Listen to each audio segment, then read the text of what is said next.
welcome you to the training today, The Wound Beneath, Understanding Addiction Through the Lens of Adoption. While this training is primarily meant for parents of people that are adopted, it really could benefit anyone who loves an adoptee.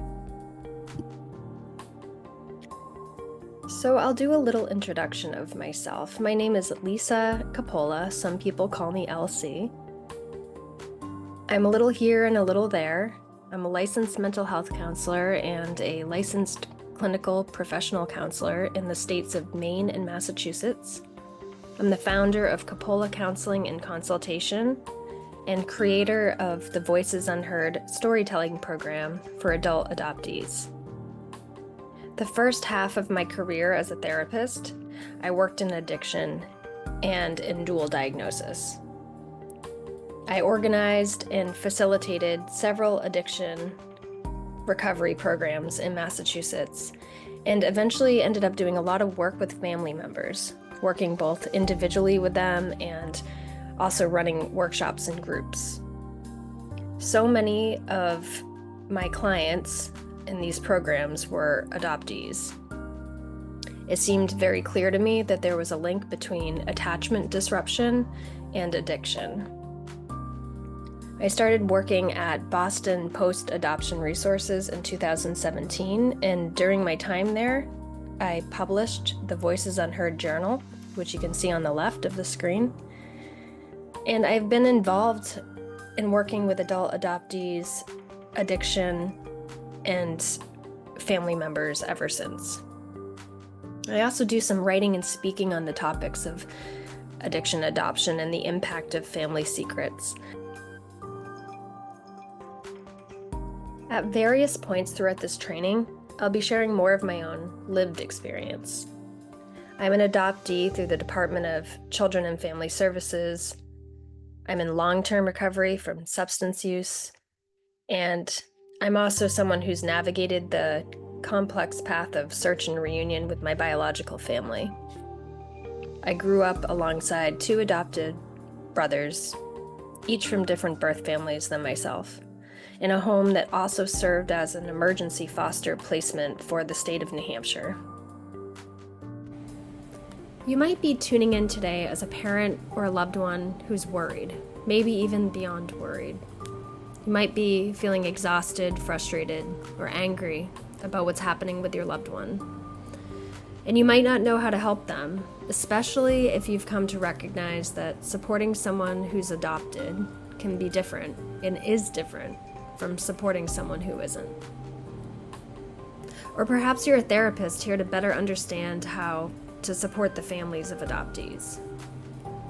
As we begin, I want to share that I have a bit of love for data. Throughout this training, you'll see information pulled from a wide range of studies and articles. So fair warning, you're going to receive a lot of information in a relatively short amount of time. One final note. I'll be using the term adoptee throughout this training, mostly for clarity and consistency. That being said, I want to fully acknowledge that adopted individuals may use different language to describe themselves, and that choice matters. So let's get started. Although adoptees make up just 2 to 3% of the population, they represent 30 to 40% of adolescents in treatment for substance use. Adoptees are 2 to 4 times more likely to be diagnosed with mental health conditions like anxiety, depression, or ADHD. They also are at 4 times the risk of attempting suicide. And actually, more recently, preliminary findings from a groundbreaking study at Winston-Salem State University, the final report is expected in 2025, suggested something even more alarming, that adopted people are 36.7 times more likely to attempt suicide than their non-adopted peers. A 2015 study found that adopted children had a 50% increased risk of developing mood disorders and that rates of post-traumatic stress disorder are significantly higher among adoptees, even among those adopted as infants. Also, adoptees with a biological parent who struggled with addiction or mental illness could face a heightened genetic risk for developing these same conditions. Every adopted person experiences at least one profound attachment rupture, often more than one. These early breaks in connection, especially without acknowledgement or support, can deeply shape emotional development, sense of self, and how one relates to others in the world. I have never met an adoptee who doesn't experience hypervigilance on a chronic level in their day-to-day life. This is a trauma response. Trauma occurs when a person is overwhelmed by events or circumstances, and they respond with intense fear, horror, or helplessness. And the toxic stress caused by these traumatic experiences can overwhelm a person's ability to cope, especially in children or infants. I explore this further in an article I wrote for Severance magazine, in which I share some of my personal story and also share my interviews with experts in the field of attachment, early trauma, and adoption. If you would like to read the article, you can find it on my website in the resource and media section. So before we start the section, I want to be really clear. Can adoptive families be loving families? Absolutely. Not always, but yes, I believe it's absolutely possible and does happen. Can adoption provide positive experiences and opportunities for an adoptee? Yes, it can. This is a yes, and there is also loss that must be understood and not underestimated. I refer to these losses as the 4 major losses of the adoptee, and I firmly believe these losses are at the core of much of the addictive behavior that we see in adopted individuals. Understanding these losses can be difficult, not just for adoptees, but also for their parents, partners, friends, and loved ones. And while adoptees themselves may struggle to confront these realities, it is vital to acknowledge and understand the losses, no matter how uncomfortable. In the last decade, research on relinquishment and the effects of early maternal separation has expanded significantly. I strive to stay up to date with these findings, and much of the next bits of information comes from the growing body of research. So please keep this in mind as we move forward. So the first loss is the loss of historical and genetic identity. This includes medical. For adoptees, this loss or these losses begin with the absence of their origin story, often which includes little to no information about their ancestors, biological parents, or genetic lineage, especially if it's a closed adoption. So the loss of medical history alone can mean losing the ability to prevent or prepare for hereditary illnesses, an invisible burden that can follow someone for life. Without access to their biological roots, adoptees often grow up in families and communities where no one physically resembles them. They navigate identity formation without any mirrors. Many describe feeling like an alien in their own life or an imposter in their own story, unseen, unknown, and not as real as other people. Transracial adoptees in particular grow up in environments where no one looks like them, and often where racial microaggressions are common and sometimes quite unacknowledged. The result is a profound, isolating sense of otherness that non-adoptees may never fully grasp. The next loss is the loss of trust.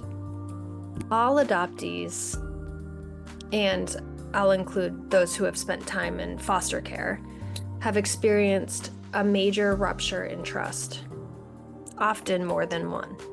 These ruptures can occur before language, before memory, and long before anyone can name them.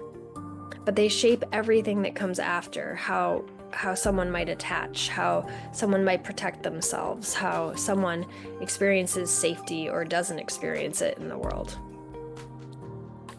So even when a child is adopted at birth, their first experience is one of immense attachment rupture.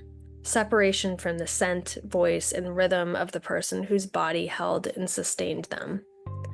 The heartbeat that they became used to that once cradled them totally disappears. This kind of loss isn't stored in words or images, but in the body itself. It's etched into the limbic system as implicit memory. The child, the baby, may not remember the loss consciously, but they'll feel it through this hypervigilance, this anxiety, and often a deep, inescapable sense of not being safe in the world. For those placed in foster care or orphanages before adoption, the loss often deepens. Without consistent, attuned caregiving, the foundational lessons of trust and safety are never fully written. Or worse, just as a bond begins to form, it's disrupted again through another placement. One rupture becomes two, and then three, each one like a silent earthquake reshaping the internal landscape of the child. Attachment is built in the smallest of moments, being held when frightened, fed when hungry, soothed when distressed. But what happens when no one comes, or when cries go unanswered in a busy orphanage, or when the response is irritation and not care? The child learns a painful rule: don't need, don't ask, stay quiet to stay close, or maybe even appear easy and likable at all times. The lower brain, the survival brain, it can't tell time. It doesn't know that the trauma is over. As Dr. Bruce Perry says, what was once adaptive has become maladaptive. This helps explain why so many adoptees struggle with intimacy, vulnerability, and trust, and why substances like alcohol or drugs or sex or shopping can feel like a lifeline. They don't just take the edge off, they quiet this alarm. They allow for closeness without panic. They let an adoptee breathe. For adoptees healing from addiction, trust isn't just difficult, it's tender, raw, and reactivated in early sobriety. Loss number 3 is the loss of health. Health here refers not only to the body, but to the entire internal ecosystem: mental, emotional, and physiological health. For many adoptees, that ecosystem is shaped by stress from the very beginning, often before the first breath is even taken. All adoptees carry the imprint of early rupture, but this third loss, the loss of health, is like an underground river, invisible on the surface but shaping everything it touches. It shows up in the nervous system, in the immune system, in the way a heart races without warning, or a stomach tightens in the face of closeness. This is the realm of toxic stress, prolonged or extreme activation of the body's stress response system, especially in the absence of the buffering protection from a consistent and attuned caregiver in the beginning of life. Unlike tolerable stress, which can be soothed and resolved, toxic stress floods the system, and over time it alters the architecture of the brain itself. So I'll repeat what I said in a former slide. Even if a baby is adopted at birth, the severing of the maternal bond, the loss of the voice, rhythm, scent, and heartbeat that they've known in utero is profound. What the baby loses isn't just a person, it's a whole sensory and biological world. That rupture activates the body's stress response system before the infant has tools to regulate it. We've seen this biologically in other mammals. Separate a rat pup from its mother and you'll find measurable, lasting changes in the brain and body. In fact, key biological impacts of maternal separation in animal studies include increased stress hormone levels, epigenetic changes in genes regulating stress and emotion, alterations in brain structure and function, particularly in the amygdala, the alarm center, in the hippocampus, the memory center, in the prefrontal cortex, the reasoning and self-regulation center. Impaired immune functioning, and behavioral disturbances such as anxiety, depression, and social withdrawal. Children who experience maternal separation within the first 2 years of life exhibit significantly higher levels of stress and aggressive behaviors by preschool age. The biological embedding of early stress doesn't just shape temperament, it influences long-term mental and physical health outcomes. It's not just about being removed. It's about the absence of co-regulation. A human baby cannot calm themselves. They require thousands of attuned, repetitive interactions. They require being held when afraid, soothed when overwhelmed, fed when hungry. This builds the architecture of trust and resilience. Without it, the nervous system grows wired for survival instead of connection. For infants relinquished at birth, there's no before the trauma. The separation is the starting point. And then there's the mother's stress. No scenario involving relinquishment is low stress for the birth mother. Whether she's facing abuse, poverty, substance use, or the emotional weight of letting go, her stress hormones, cortisol, adrenaline, they'll cross the placenta. The baby is shaped not only by what happens after birth, but what they absorb in utero. In my clinical work with adoptees, the pattern is clear. Whether the child was separated at birth or placed later after enduring neglect or trauma, their nervous systems often remain on high alert. Hypervigilance becomes the baseline.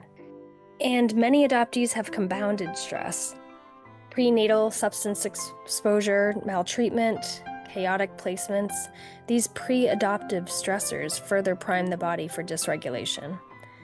Adoptees often crave connection and fear it at the same time.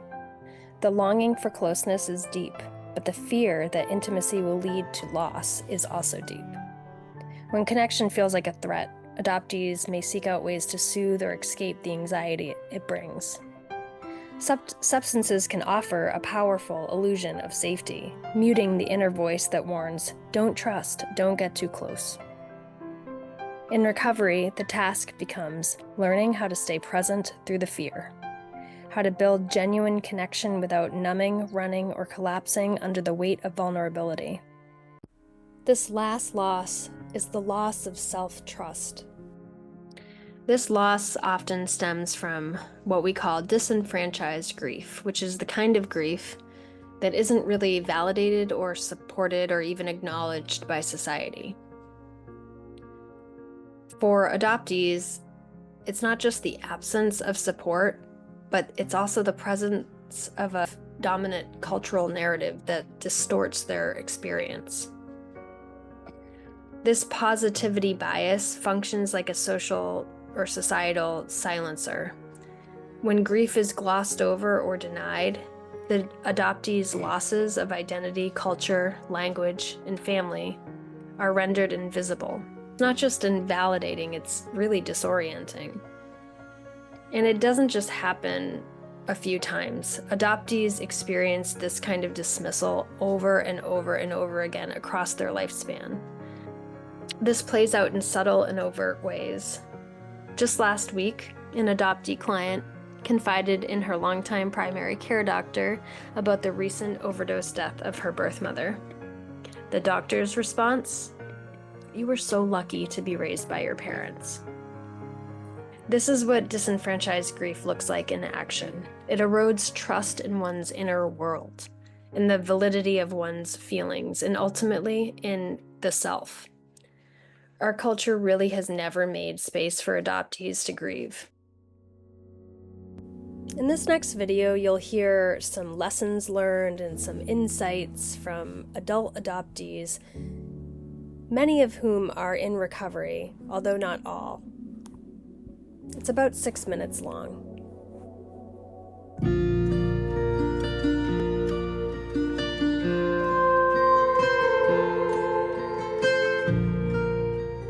Welcome to Adoptees in 3, Connecting Mind, Heart, and Action. We get here, I'm going to start that over. Take two. I was like, I was a mistake. How do I justify being on this planet?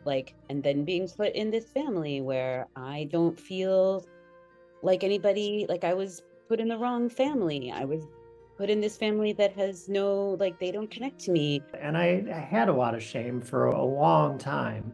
I just felt like that there was something unlovable and worthless and unwanted about me. Sadly, using alcohol to escape reality created this fantasy world that almost led to my demise. It literally almost killed me existentially and physically. And I used it as my sole coping mechanism. You know, it hits us at various times. Like my birthday just shut down. The biggest thing is the grief, and feeling the sadness. When I'm able to be more aware of what the triggers are and able to create a distance between me and an immediate reaction or response, I can then kind of de-escalate what's going on. I had to acknowledge that not only was I relinquished, but that I struggled to attach to my family who raised me, that I had trouble trusting anybody, including myself, and that's all part of my story, right? Hey, I hear you, 5-year-old part. What do you want to tell me, and how can I bring comfort and repair to where we can work this out? And how about adult self me handle it this time? Because you were too young to make that kind of choice. I let you off the hook now. And so that brings relief and understanding, I think, and more integration happening. I remember my first conference when I was 20 years old, and I walked into this room for the first time full of, mostly Korean Americans, but full of like Asian American adoptees who were at various points in their lives, and some were professors, one was a dentist, some were architects, and I remember thinking like, oh my gosh, like this is what it could be. But they did both tell me before they died that I was born of love, and that was meaningful, even though they were teenagers, even though they didn't stay together, even though they didn't stay connected to each other, that they really loved each other, and that they were sorry that they couldn't keep me. It really mattered. It really mattered. And that I was an accident perhaps, but I wasn't a mistake. I wish I would have went to therapy earlier. I wish I would have started medication earlier, because when I look back on how active my nervous system was and how I was constantly living in a state of like anxiety, yesing, people pleasing, it was like a little unbearable. Like if I think about it sort of like pre and post. Knowing very, very basic things about myself are missing from my awareness. So I'm trying to search for those things now. I don't know anyone that's had all the questions solved, like it just opens up more questions. And at some point, how do you let go of the mystery that's still left? It's hard. So there's all the action, and I do think that's a big part of my healing too. But like taking pauses from the action, and because I can distract myself with the action, it can be healing, and I know I'm helping others, but then if I'm doing too much action, then I'm not pausing to feel my feelings. As I can be really kind to past versions of myself that didn't know the things that I know today. And I think there's like a term in the queer community called like possibility model, and I really like that idea of like a possibility model. Like this is one possibility for my future. This is one possibility for my future. And eventually was able to get to recovery and find a lot of healing and find a lot of growth and find a place where I felt seen and heard, but I also got the opportunity to use like my compassion and my sensitivity and all of that in a way to help other people. I share my like home life with another Chinese American. We cook a lot of Chinese food.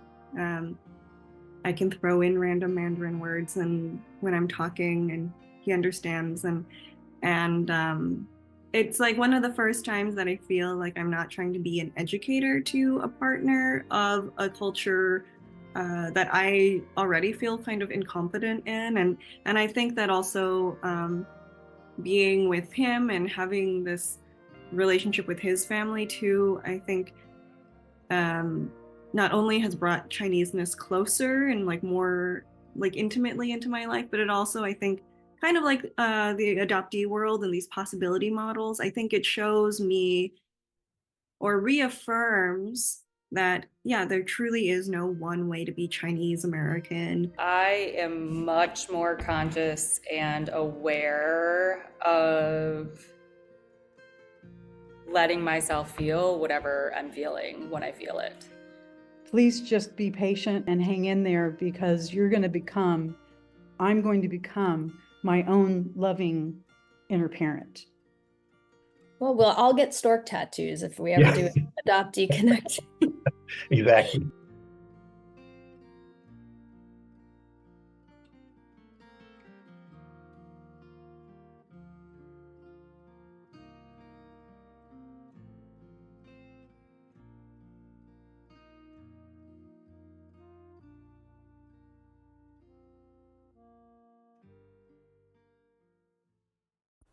At this point in the training, I'd like to discuss more specifically the areas of substance use, addiction, hypervigilance, and the ways that loved ones might have more influence. This diagram explains what I see happening so often for the parent or loved one of the person who's struggling with addiction. On the left, these feelings of fear, frustration, anger, exhaustion, and grief can be going on pretty consistently for days, weeks, and then sometimes it can swing over to the right, to the hope area. But not all hope is equal. It's important to recognize false hope, or what I call hopium, from real hope. Hopium can also be called denial or unrealistic thinking, but I think it's a reach for connection. We want so badly for our loved ones to not be sick, to not be struggling with addiction. Some examples of hopium. Once they get a job, move back home, or find a new relationship, they'll stop using. The reality is, external changes alone do not resolve addiction. Inner work and a commitment to recovery are crucial. Some examples of real hope could include: my loved one has started attending recovery meetings or is actively engaging with a therapist. Another example of real hope: they're still using, but they're starting to talk about their struggles and show some willingness to change. A little bit more real hope: I am setting and keeping healthy boundaries, which is creating a better dynamic between us. Boundaries help maintain and respect and trust even when the addiction is still present. You might be asking yourself, how can I tell if my loved one's use is really a problem? So there's signs behaviorally. There might be more secrecy or mood swings, changes in social circles. Physical signs might include things like weight loss or gain, or changes in sleeping patterns or neglecting hygiene. There's also financial red flags that could happen, like money might go missing, or there might be unexplained expenses or stealing. Additionally, there might be emotional changes like increased irritability, defensiveness, increased depression, anxiety, or impulsivity. Has their life become unmanageable? And has your life become unmanageable? Those are the two questions that can help you understand how big of a problem this has become. Working with an addiction professional one-on-one can really help you sort out if the pattern you're witnessing is one that's progressing into dangerous territory. Learned helplessness occurs when a person repeatedly experiences situations where they feel powerless to change outcomes. So over time, this person might internalize the belief, nothing I do will make a difference. And this mindset can lead to passivity, low motivation, and also increased vulnerability to addiction and relapse. It develops when parents consistently take over, fix problems, or protect children from natural consequences. Individuals with higher levels of learned helplessness have been found to be less successful in addiction treatment and more likely to relapse. So it's important to recognize the difference between caretaking versus caregiving. Caregiving is what you want to be doing.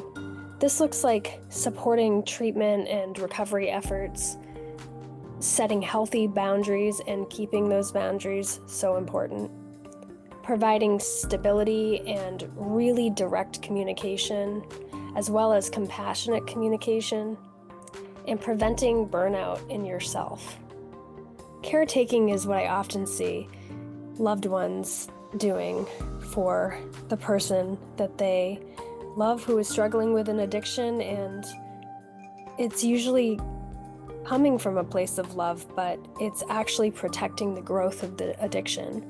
And what it looks like is taking responsibility for another's problems, stepping in to solve issues for them, calling into work for them, managing finances, hiring a lawyer, or rescuing them from the natural consequences.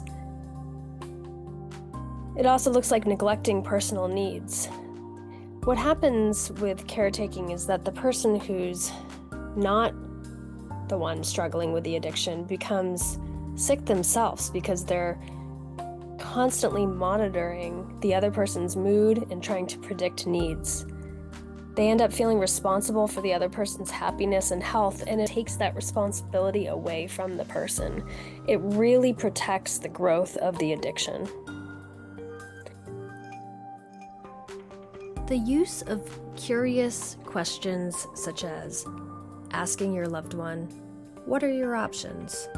or asking them to help you understand a problem that they're having without responding or stepping in to fix can be hugely beneficial to your relationship and to your loved one's exploration of the issue.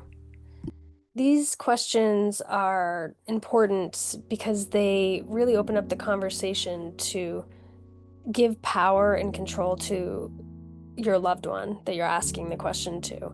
It's important to let silence happen. It's important to leave the conversation open. Do not bring in your own advice and try not to bring in any kind of coercion or suggestions. Just ask the question and kind of let it lie. If you can do this, it can really change the dynamic of the relationship between you and your loved one over time. We're going to talk a little bit about boundaries here, specifically what they are and what they're not. First of all, what's the purpose of boundaries?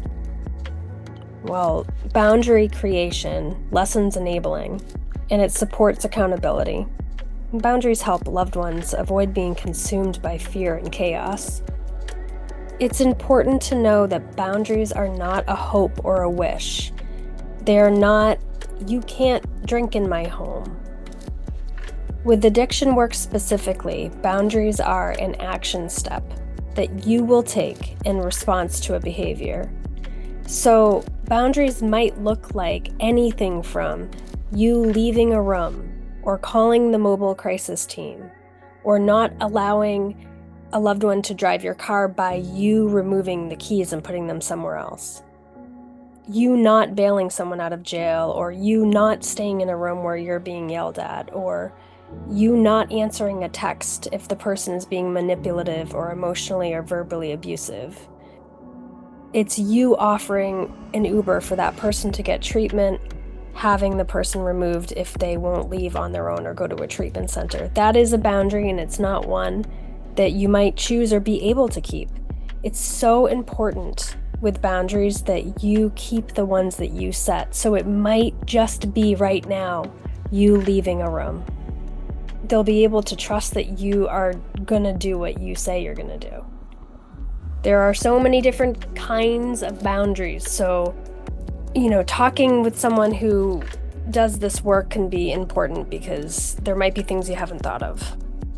It's important that you regulate yourself before, during, and after a boundary conversation, because even if you write out the boundary in the best way possible and You use loving and compassionate words, and everything just feels like you've said it the best way you want to.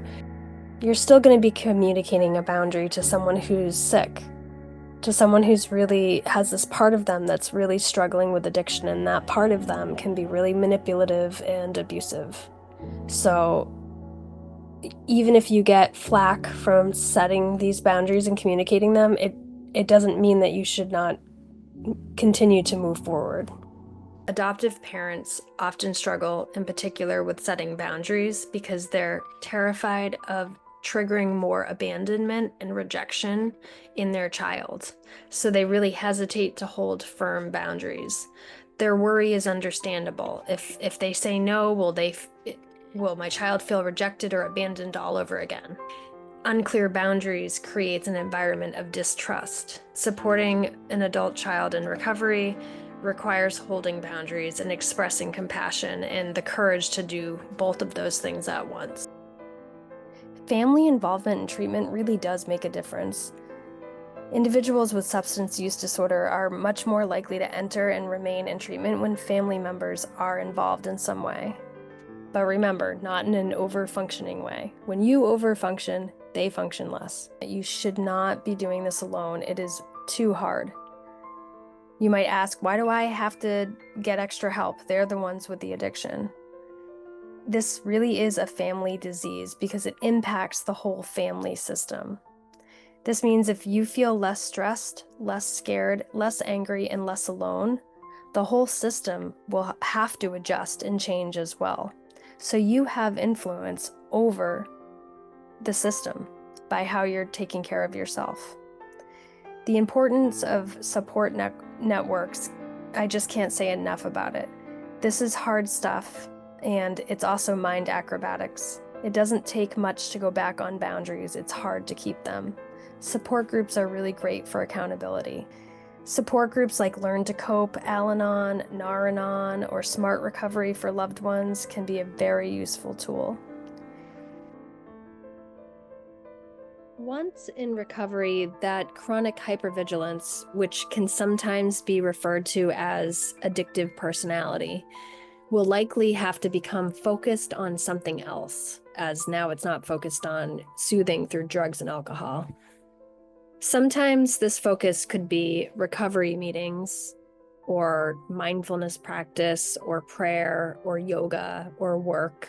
It could also be dating, or perfectionism, or moving furniture around 50 times, or something creative like art or writing. The point is that addictive personality, or which is fueled by hypervigilance, can become focused on something new. And it most likely will.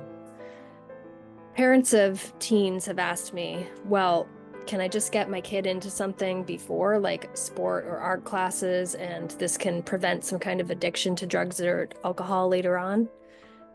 And I warn them to be careful with that. I get it. Parents want to be able to do more to help ward off possible addiction down the line. But if a child feels too much pressure to join something, especially an adoptee who can easily turn their people-pleasing into resentment, it could backfire. It really needs to be the child's choice. If I had to give some advice for parents of kids and teens prior to addiction, I would say to try to understand some of the choices that they might be seeing them making already. Choices that might seem a little bit obsessive or out of the ordinary could just be what they need to self-soothe. I would encourage parents to recognize the limit of their control when it comes to if their child will develop an addiction to something harmful. It will be essential for all adoptive parents to cultivate patience and acceptance. The best thing a parent can do is to encourage open communication around the adoption, acknowledging the losses, not just a few times, but throughout their life, like, for example, on their coming home day or gotcha day. They can offer this relief in that way of recognizing it from the suppression of grief, and that suppression often contributes to addiction. They can learn about the health and stress response system of early separation and how it impacts their child. And they can talk to their child about it in an appropriate, age-appropriate way. And with transracial adoption, parents can acknowledge racial differences and the microaggressions their kid will face. They can also offer opportunities for the child to have some involvement with a community that looks like them. There's a resource page on my website. Both the addiction tab and the adoption tab can be really useful. The use of those open-ended questions, motivational interviewing questions, making sure that you're not trying to communicate things from a place of reactivity and chaos, making sure you're taking breaks and communicating important things from a place of groundedness, noticing your own health and how it's being impacted by the addictive behavior, creating boundaries and then communicating those boundaries and keeping them, and calling 988 if there's danger. The use of support groups, like I said, I cannot recommend them enough. Every single support group has a different culture or vibe to it. You might hate one and then really like another. Getting professional help could be really important. Someone who specializes in addiction and who understands the issues that come with adoption and early separation. As we come to the close of today's training, I want to sincerely thank you for your time and commitment to learning more. I encourage you to check out my website, coppolacandc.com. And if you're interested in contacting me for coaching or trainings or counseling, my information is there.